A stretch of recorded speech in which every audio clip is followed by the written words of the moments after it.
Yes, sir. I'm on Blue Jeans if it matters. I know you are. We saw that you checked in, and for whatever reason, we can't seem to move yet. We're having some trouble with Ms. Phillips. If you'll just hang with us, I will get you on in just a moment. I apologize for the technical problems. Well, Ms. Phillips, are you there yet?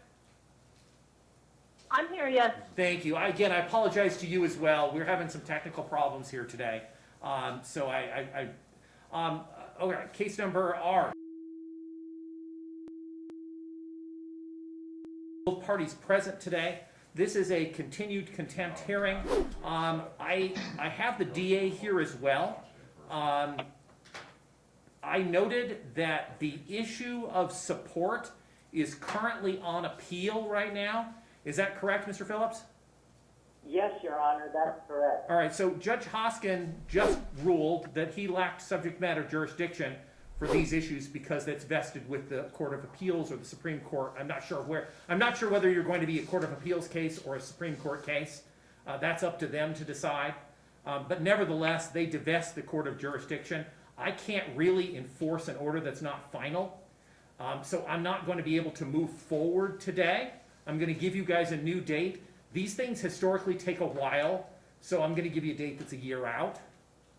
And Mr. Phillips, though, I do want to caution you, if the Supreme Court determines that the support is set at an appropriate amount, you would, of course, owe it plus interest at the statutory rate. Thank you, Your Honor, I appreciate that. All right? So again, I don't know what the Supreme Court or Court of Appeals is going to do in this matter. That would be their job, not mine.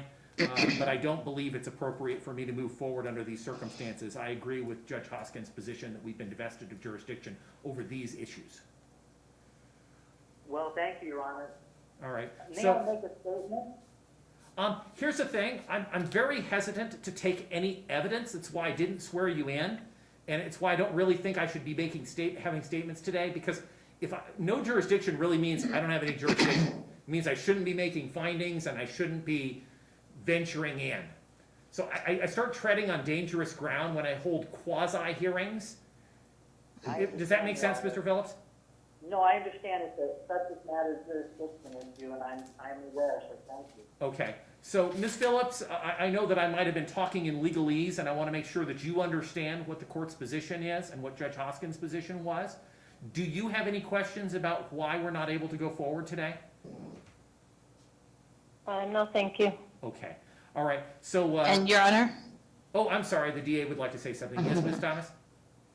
Your Honor, I understand your position. I just want to put on the record that the appeal there is no official stay in this order, and that's our position. If you could just put that in the MROJ, and I understand the court's ruling. Yes, no, and I understand there's no official stay, but again, I tend to agree with Judge Hoskin that this is the core issue of the case.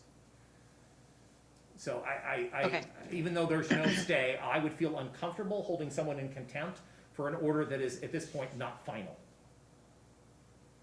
So I appreciate your position, and I will make findings that there has been no stay.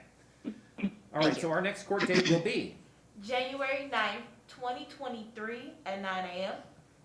All right, so Mr. and Ms. Phillips, if the case is still pending in front of the Court of Appeals or Supreme Court, what you're likely to do is to get something in writing from me moving the date further out. I don't want to burden you with having to come to court or check in through Blue Jeans if we're not actually going to go forward. Again, I don't have a timetable from the Court of Appeals or Supreme Court, so I have no idea how long this will take. So, Mr. Phillips, do you have any questions for me? Yeah, if it pleases the court, again, I know you can't make any rulings, but is it your inclination to hold me in contempt? I'm not holding you in contempt. Okay. I don't even know whether I didn't take evidence on whether you paid or not, sir. I have no idea. No, I can't. I didn't take any evidence today, so I don't know. For all I know, you paid every single thing Judge Ochoa said for you to pay. I have no clue. All right. So I certainly am not venturing in. Like I said, I don't feel appropriate holding a quasi-hearing where I take some evidence and then don't take other evidence. Thank you, Your Honor. Okay? Ms. Phillips, do you have any questions for me? No. All right. Thank you both very much. You both have a wonderful new year. Appreciate you taking your time out of your day to come here today. Thank you very much. Thank you. Thank you. Let's cross the record.